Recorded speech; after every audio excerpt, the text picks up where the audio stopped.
Hey everybody, it's Dusty Wallace from the Plugged In Church. Just want to give you a little bit of a follow-up from Plugged In Church's episode 51. Eric and I told you we would give you a look at our lighting rig. So I'm here at the church that I'm the worship director at, Quest Community Church in Westerville, Ohio, and I'm going to give you a quick overview of our lighting system. All right, this is what you would see walking into the main doors in our worship space. And we're going to break this down a little bit, but I just kind of wanted you to see all the elements that we're working with, and including some extra music stands on stage because we haven't had rehearsal yet this week. But first, let me take you over to our light board itself. Our light board is actually an ETC Ion console. It does a lot of great work. It works just as well with your typical incandescent fixtures as well as the LED fixtures that we were highlighting on the show. So if you look up here, these wheels are all about different things that the LED fixtures can do, as well as some of our intelligent fixtures. So colors and gobos and how they move and such are all controlled by these when you're setting cues, or you can use them live. And I typically set up a cue sheet for everything in our Sunday morning services. That all our video tech has to do is just go straight down the sheet, hit go, go, go, go, go, and one by one it takes them through each segment of the service. To make setting cues a little bit easier for me, I do have some submasters programmed here, and those are able to be labeled. So again, the ETC Ion rig is what we're using in our primary worship space. I want to show you these two, even though I'm not going to focus on them too much. These are those intelligent lights I was talking about in the podcast. Can't see them super well. There we go. We have 3 hanging right now, 4 total. 1 is down, 2 of which are functioning, so that's why I didn't want to spend too much time on them. But these are my guys that I use basically to fill spots with when we do dramatic stuff, you know, as far as theatrical style illustrations or whatever. They get used quite a bit, but otherwise, since they are older fixtures and hard to fix, I do use them sparingly, if you will. So again, those are Comar ProSpot LXs. All right, let me tell you what you're seeing behind me, which is our catwalk rig. That is our front of house lighting. We do also have a couple of auxiliary light bars in the back farther over the audience. Those are actually just used for our stairs. We just have source 4s on there for those. So let me again just start with the catwalk. Just like I mentioned, I use a combination of park hands and source 4s, or Licos, or ellipsoidals, whatever you'd like to call them. The first one is that first ellipsoidal, that smaller lens flare you see there. The middle 2 are then park hands with barn doors doing some flooding. And again, the ellipsoidals all have skin tone diffusion filters in them. And then another source 4, another can, another source 4, another can. Actually, we have 2 cans next to each other on that one, and then source 4s at the end.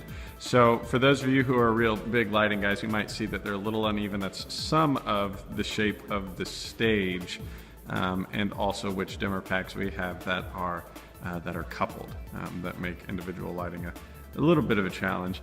Can't see it too well, but in the back, kind of over that second drop, we do have auxiliary bars that I have set up right now that are just taking care of the steps. Right now we're looking at the overhead rig. You'll notice towards the bottom of your screen there are some can lights. Those are actually pendant lights that are part of the architecture of the church, and I use those kind of to help wash the floods. But you'll start seeing the most different types of fixtures right now on this bar. So going from left to right, we have Parcan, LED color palette by Chauvet, Source 4, Fresnel. There's actually another Source 4 that's supposed to be on there, but is out on the end, and then Parcan and Chauvet color palette. So the Chauvet color palette gives me my starting point when I'm setting the cues to help wash the stage in the same color that I'm washing the walls and the scrims. So let me go ahead and show you those next.